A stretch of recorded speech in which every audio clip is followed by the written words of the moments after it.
I'm Fletcher Rhoden, and this is Quotes and Quips. Today, words of wisdom from my father, Harold Rhoden. Quotes and Quips is brought to you by my website, FletcherRhoden.com.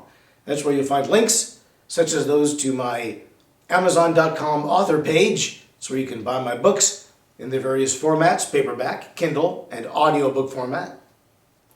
There's a link to my Spotify artist page, where you can download my music in various subgenres. I've got new music for 2024. Now, you can download my music at any site virtually all over the internet. And at my personal website, there's free music that you can only get there. So enjoy that. Today, words from my father that I'm going to share with you. Generally, I quote people who are very well known and famous. My father, not so much so.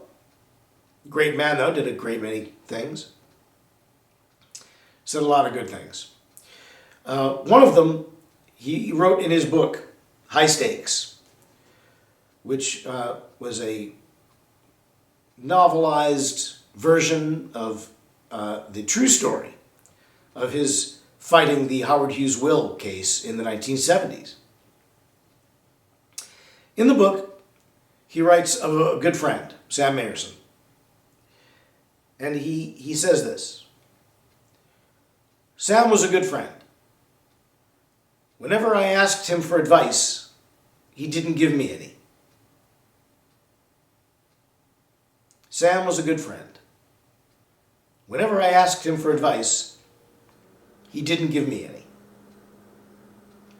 So what do we learn from this? Well, first of all, my father was a clever fellow.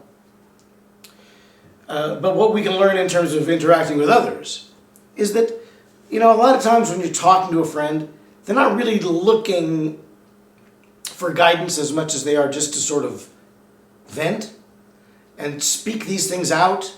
And a lot of times, while we're talking out our problems with someone else, we discover the answers we're looking for. And that is what my father, I think, is referring to. Is part of the talking cure. My father was very much into Sigmund Freud and psychology, and also as a trial lawyer, he was expert at examination and cross-examination. So he knew how to lead a person into saying the things which they needed to say, or which needed to be heard, or which needed to be learned. In the talking cure, it's the same way.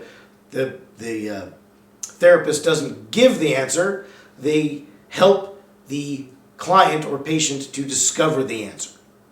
So herein, I believe, is the secret of the quote. When we're talking to our friends, too, they don't always want to be told what to do. They just want to vent, and they'll figure out what to do. And a lot of times it's better even to let them figure it out, even if you know what it is.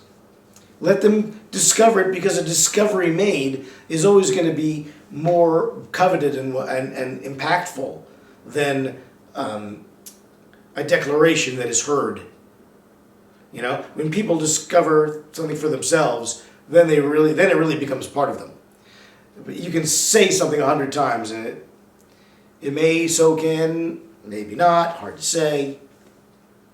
But who are you anyway to be telling people how to live? It's a lot.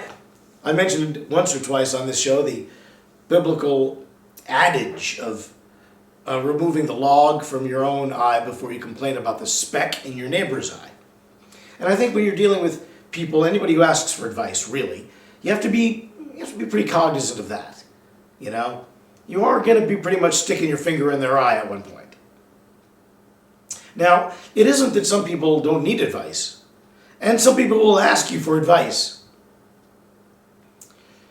But what if they take it and it doesn't work out? What if you're wrong?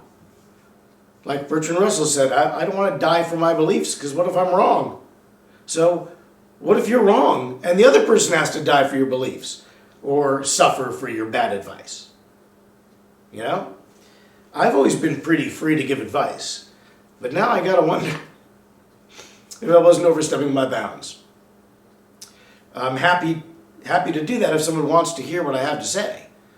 But there's responsibility with that, because there can be great ramifications.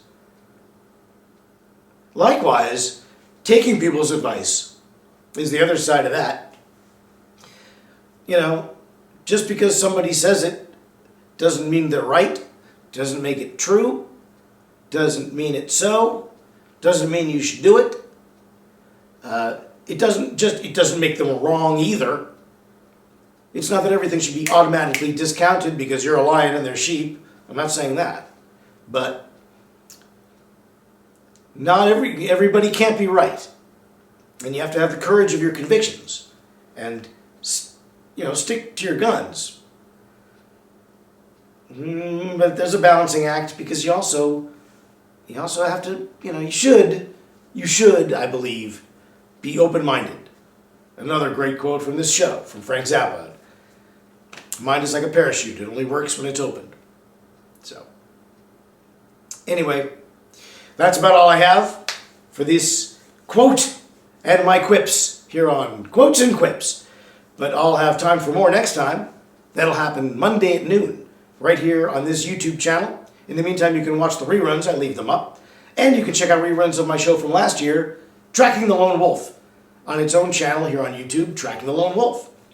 You can subscribe to that, subscribe here. That'll make finding everything easier. Check out my books, my website, my music, and all that. And come back next time.